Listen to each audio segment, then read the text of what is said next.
Welcome to the కస్పా report. మరీ ముఖ్యంగా health care తీసుకుంటాం అనుకునే వాళ్ళకి ఈరోజు నాదొక సూటి ప్రశ్న. అన్నిటికంటే అత్యుత్తమమైన వంట నూనె ఏది?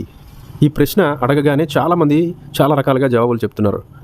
ఒకటి ఆలివ్ ఆయిల్ అని ఒకళ్ళు, అవకాడో ఆయిల్ అని ఒకళ్ళు, కోల్డ్ ప్రెస్డ్ పీనట్ ఆయిల్ అని ఒకళ్ళు.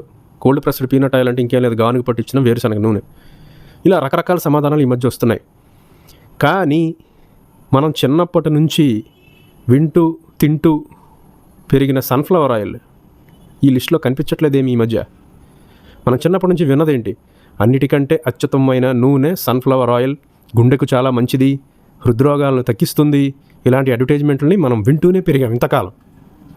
గుండె జబ్బులు తగ్గాయో లేదో విషయం పక్కన పెడితే కనీసం ఉత్తమమైన నూనెల లిస్టులో సన్ఫ్లవర్ ఆయిల్ ఈ మధ్య ఎందుకో వెనకబడింది.